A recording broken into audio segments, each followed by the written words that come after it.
Merci d'être avec nous dans ce journal sur la RTNC2 Développement. Le gouvernement Sama Lukonde autorisé à expédier les affaires courantes dans un communiqué officiel émanant du directeur de cabinet du chef de l'État après la démission du Premier ministre ce mardi 20 février en tenant compte de la situation particulière que traverse le pays. Retour sur cette démission dans ces images. Suivez. Il est très exactement 17h20 lorsque la Jeep officielle Toyota, immatriculée AGC 0001, fait son entrée dans les allées de la Cité de l'Union africaine. À son bord, le Premier ministre Jean-Michel Sama Lukonde, visage décontracté, arborant un sourire spontané. Sama Lukonde est accueilli par le protocole d'État et passe l'un de ses derniers barreaux d'honneur. À quelques heures de la fin de l'exigence du choix à opérer entre le mandat législatif et l'exécutif lancé par le bureau provisoire de l'Assemblée nationale, le Premier ministre élu député national à Kasenga, province du Haut-Katanga, s'est voulu plutôt conformiste. Au nom du gouvernement qu'il dirige depuis 3 ans et 5 jours, avec à son actif 125 conseils des ministres, le Premier ministre a présenté sa démission au chef de l'État, Félix-Antoine Tshisekedi Tshilombo, garant du bon fonctionnement des institutions de la République. Sama Lukonde démissionne conformément à l'article 108 de la Constitution. Le président de la République a pris acte de cette démission. À l'issue des élections du 20 décembre dernier, la Commission nationale électorale indépendante m'a proclamé provisoirement comme étant l'élu de la circonscription de Kasenga. Et donc aujourd'hui, je suis venu conformément aux prescrits de la Constitution, notamment l'article 108, mais aussi ceux de la loi électorale, les articles 77 et 78, mais également du règlement d'ordre intérieur de l'Assemblée nationale, les articles 122 et article 19, qui, à la suite de ma validation, depuis le 12 février, comme député national, me mettait devant un choix.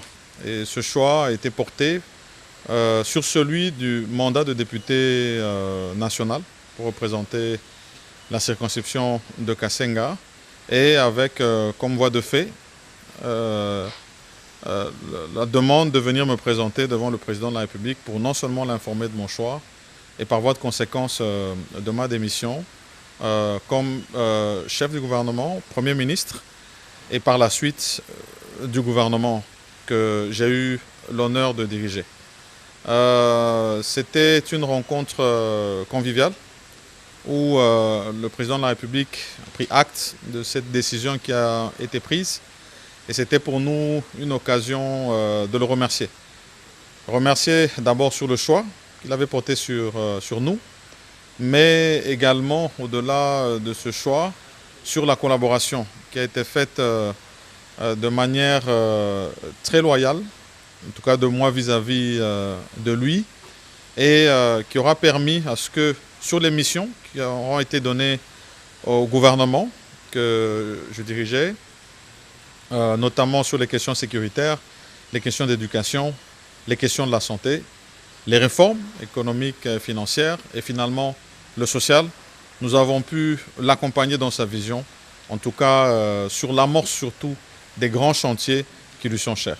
Cependant, tenant compte de la situation particulière que traverse le pays et en attendant la formation du nouveau gouvernement, le président de la République a demandé au Premier ministre et aux membres du gouvernement d'assurer l'expédition des affaires courantes conformément à l'article 6 de l'ordonnance numéro 22/002 du 7 janvier 2022 portant organisation et fonctionnement du gouvernement. Nommé Premier ministre le 15 février 2021, Jean-Michel Sama Lukonde a succédé à Sylvestre Ilunga Ilunkamba à l'issue des consultations nationales qui ont donné lieu à la création de la plateforme politique Union sacrée de la nation. Le représentant permanent de la République démocratique du Congo aux Nations Unies dénonce ouvertement l'ingérence et le pillage de nos minéraux par Kigali. L'ambassadeur Zenon Mukongo l'a dit au cours de la réunion du Conseil de sécurité de l'ONU. On l'écoute. D'abord, dans sa déclaration, le représentant du Rwanda vous démontre qu'ils ont peur du génocide, ce qui est normal. Nous tous, nous avons peur du génocide. Mais ce génocide s'est perpétré au Rwanda, entre les Rwandais. Je vous rappelle qu'en Rwanda, il n'y a que 2 tribus, si ce n'est pas 3. Nous, au Congo, nous en avons 450. Et nous vivons ensemble. Le Rwanda ne peut pas prétendre venir au Congo régler des problèmes ethniques qui se posent chez eux au Rwanda. Les Tutsis s'opposent aux Hutus au Rwanda, alors que les Tutsis sont minoritaires, parce que le pouvoir au Rwanda est tenu par des Tutsis. Ils veulent dominer sur les Hutus. Vous ne ferez jamais cela au Congo. Les Tutsis congolais sont congolais, ils ne sont pas rwandais. Vous n'avez aucun droit de prétendre venir régler les problèmes des tribus au Congo en traversant les frontières. Nous ne vous le permettrons jamais. Donc notez tout simplement que les problèmes des Tutsis congolais seront réglés au Congo par des Congolais à l'intérieur des territoires congolais. Restez chez vous. De 2, le représentant du Rwanda a peur de la rhétorique. Il parle de la rhétorique, il parle des discours, de menaces qui ont été proférées contre le Rwanda, qui prennent au sérieux. Mais eux, ils ont envahi le territoire d'un pays. Ils sont sur le territoire de ce pays avec armement, avec troupes, avec des lance-missiles, des lance-roquettes. Et ils ont peur de la rhétorique. Nous prenons bonne note de cela. Enlevez vos troupes de la RDC et vous n'aurez pas peur de la rhétorique. Alors, je pense que, en ce qui concerne le blocage du processus de Luanda, tout le monde se conseille, notamment, est témoin que le Rwanda, qui dans sa folie de grandeur, a continué à armer les M23 pour bloquer le processus de Luanda, dans lequel nous étions tous engagés. Ce processus a des étapes. D'abord, la cessation des hostilités, le cantonnement de M23, le retrait des troupes rwandaises du territoire congolais, et ainsi de suite. Mais ils n'ont obéi à rien. La vérité, tout le monde le sait, c'est un secret de polichinelle. Les Rwandais sont au Congo pour piller les richesses, les minéraux stratégiques qui gisent dans le sous-sol de la République démocratique du Congo. Rien de plus, nous le savons. Tous les alibis qui sont en train d'avancer, les Tutsis, vous avez vu un Tutsi maltraité au Congo où? Nous avons 450 tribus. Pourquoi on ne va maltraiter qu'un Tutsi? Parce que le Tutsi est le plus important du monde. Mais pas du tout. Vous avez 2 tribus chez vous, vous ne savez pas les gérer, restez tranquille. Ne venez pas, ne croyez pas que vous allez transposer votre conflit Hutu-Tutsi au Congo. Au Congo, nous avons plus de 450 tribus. Nous avons des Nilotiques, nous avons des Bantous, nous avons des Pygmées, nous avons des Soudanais. Nous vivons tous ensemble en harmonie. Pourquoi il y aurait problème seulement avec les Tutsis? Donc, votre alibi pour venir exploiter les richesses de la RDC ne tient pas à la roue. C'est depuis 1996 que vous développez cet argumentaire. Ça ne tient pas la roue. Le Conseil est fatigué de vous entendre dire la même chose. Quittez le territoire congolais. Vous vous êtes assez enrichi comme ça suffit quand même. Chaque chose a une fin. Direction l'Assemblée nationale, rencontre entre Christophe Mbosso Kodia, président du bureau provisoire, et la gouverneure de Kolwezi, Fifi Masuka, au menu de leur entretien des nouvelles orientations pour la bonne marche de l'Union sacrée de la nation. Suivez. Le contour de cet échange se révèle précieux en ces moments où un informateur est déjà à pied d'œuvre afin que la nouvelle équipe gouvernementale soit placée en République démocratique du Congo. Cependant, c'est la nécessité d'évoquer la santé de l'Union sacrée au sein de la province de Lualaba, chose que Fifi Masuka a décryptée. Il était tout à fait normal en tant que vice-gouverneur de la province du Lualaba de pouvoir passer et faire mes civilités auprès de l'autorité de notre Assemblée nationale. Il n'est pas seulement autorité de l'Assemblée nationale, mais il est les membres du présidium de l'Union sacrée. Et moi, je les représente au niveau de la province du Lualaba, raison pour laquelle on devait échanger après les élections au niveau national, provincial et municipal. On devait venir aussi voir son autorité pour que nous puissions avoir des orientations par rapport à la santé de l'Union sacrée dans les provinces. Le président du bureau provisoire de l'Assemblée nationale, Christophe Mbosso-Kodia, en a profité pour éclairer l'opinion sur ce qui se passe avec les personnes frappées d'incompatibilité en ces moments. Ils doivent choisir entre l'Assemblée nationale et les fonctions qu'ils occupent ou qu'elles occupent. Donc, il y a un choix à faire. Il n'y a pas de démission. Les ministres présentent les démissions, les cas échéants, chez le Premier ministre. Le Premier ministre présente sa démission auprès du chef de l'État. Donc, l'Assemblée nationale ne reçoit pas de démission de qui que ce soit. Il y a des ministres, des vice-ministres, des mandataires qui ont fait des choix. Du fait qu'ils ont été élus députés nationaux, eh bien, ils ont fait le choix pour l'Assemblée nationale. D'autres ont fait le choix pour rester là où ils travaillent aujourd'hui. Celui qui n'aura pas choisi, ni là où il est aujourd'hui, ni à l'Assemblée nationale, il est censé avoir renoncé à son mandat. Il s'avérait donc impérieux qu'une précision soit apportée autour de cette cascade de démissions à laquelle l'on assiste pour que la compréhension des citoyens moyens n'y soit pas flouée. Toujours à l'Assemblée nationale, mise en place de la commission spéciale en charge de l'élaboration du règlement intérieur, des explications avec le secrétaire rapporteur du bureau provisoire, Serge Bahati. On l'écoute. Ayant finalisé la première mission des 3 missions conférées au bureau provisoire, nous entamons la deuxième mission qui est l'élaboration et l'adoption du règlement intérieur. Et c'est dans cet esprit que nous avons eu une plénière qui portait sur l'expression du critère d'abord de représentativité des caucus provinces qui doivent nous donner 3 délégués, le règlement intérieur étant l'outil qui doit régir le fonctionnement de l'Assemblée nationale. Il doit bien évidemment respecter l'esprit de la Constitution, mais au-delà de cela, c'est aussi de tenir compte du parallélisme du contexte socio-économique politique actuel, mais aussi de celui du passé, afin de pouvoir rendre à l'Assemblée nationale les outils qui lui permettront de pouvoir adresser les enjeux de l'heure. Nous sommes dans un monde en pleine mutation, et comme vous savez, il y a des enjeux économiques, sociaux, et cela demande que le Parlement, l'Assemblée nationale dans ce cas précis, qu'il puisse être au jour afin de pouvoir permettre aux parlementaires de porter haut et fort les desiderata de la population et que l'institution soit réellement au service de cette population et de notre nation en général.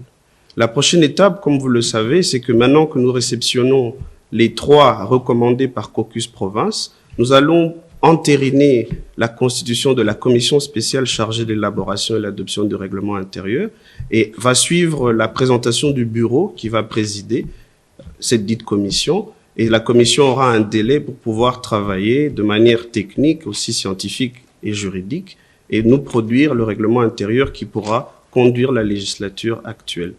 Je vous propose à présent de suivre la poursuite des consultations avec l'informateur Augustin Kabouya dans ce reportage signé Nathan Tamboué. Le compte d'aujourd'hui a été juste une formalité constitutionnelle à respecter.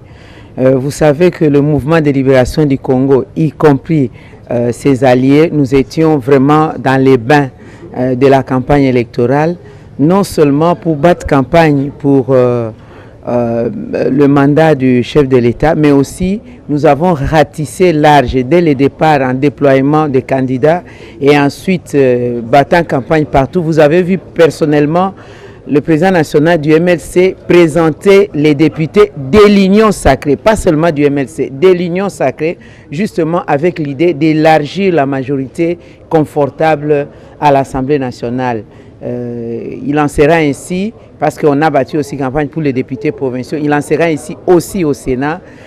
Donc nous sommes pour la majorité, nous sommes dans la majorité actuelle pour consolider les acquis de la législature passée. C'est-à-dire sur le terrain, nous sommes forts, la majorité ensemble de l'alliance de l'union sacrée de la nation peut se sentir heureuse parce que nous sommes vraiment sur le terrain et nous avons une majorité confortable. Le jeune écrivain Emmanuel Mabondo a échangé avec le public de l'espace Tongo et Lamu. Cette rencontre s'était articulée autour de son ouvrage Tia, écrit en 2022 et préfacé par l'écrivain, historien et sénateur congolais Didier Moumengi. Autres aspects ont été également évoqués au cours de cet échange, notamment sa vie et son expérience en tant qu'écrivain. Aussi, le goût d'écrire a attiré plus l'auditoire de cette matinée littéraire à Tongo et Lamu. Pour l'écrivain, 3 choses se dégagent de son ouvrage Tia, à savoir la souffrance, la purification et la lumière. C'est-à-dire, lorsqu'il écrit, Emmanuel rend hommage à ses racines dans le contexte de la politique et de l'éducation. Question de transcender la souffrance et les zones d'ombre qu'il voudrait éclairer à partir de ses écrits. Pour lier l'utile à l'agréable, le conteur brazzavillois Richilvi Babela a fait son intervention pour éclairer la lanterne à la démarche de l'auteur à travers son conte La promesse de Yambemba. Une modération signée Georges Nzuzi Salambiakou et le directeur de l'espace Tongo et Lamu, Jacques Banayanga, a placé de mots justes à cet événement et à la prestation d'Emmanuel Mabondo qu'il souhaiterait voir émerger dans l'avenir. Lisons la presse parue ce matin dans la capitale. Revue de presse, Fallon Malongi.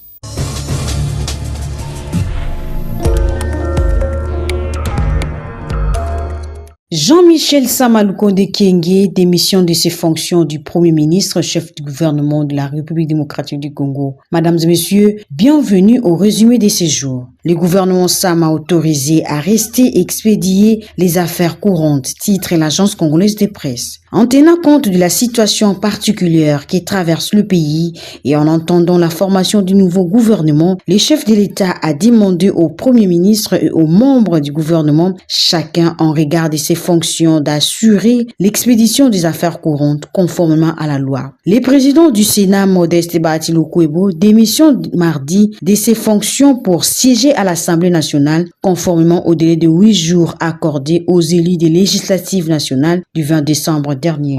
Relayant la même information, forum des as complète, gouvernement des affaires courantes, Sama et ses ministres vont continuer d'exercer les pouvoirs avec des compétences assez limitées. Les chefs de l'État soumettent le gouvernement à certaines restrictions. Entre-temps, les MLC et ses alliés réaffirment leurs appartenances à la famille politique de Félix Tshisekedi. Agression avérée de la RDC par le Rwanda, Washington-Paris accentue leur pression sur Kigali sans aucune contraignante, signale la référence plus. Changeons de chapitre avec Africa News qui écrit « Pour immortaliser les succès et les réformes menées par le vice-premier ministre en charge de la fonction publique, les agents érigent un buste en l'honneur de Liaou. Le gouverneur de Kinshasa impliqué dans la fraude électorale affronte la justice dès ce jeudi. Ngobi l'a convoqué chez le procureur général près la cour de cassation. Et pour terminer, prenons la prospérité qui relate. Secteur bancaire, télécommunications et consorts, RDC, M. Dieudonné Chiboua-Bouambouyi plaide pour une plus grande protection des consommateurs. Pour violation de la loi sur la sous-traitance par la SICOMINE, ARSP, Miguel Cachal résilie 3 contrats à hauteur d'$1 milliard américains. Et c'est tout pour ce jour, mesdames et messieurs. Merci d'être avec nous. À très bientôt.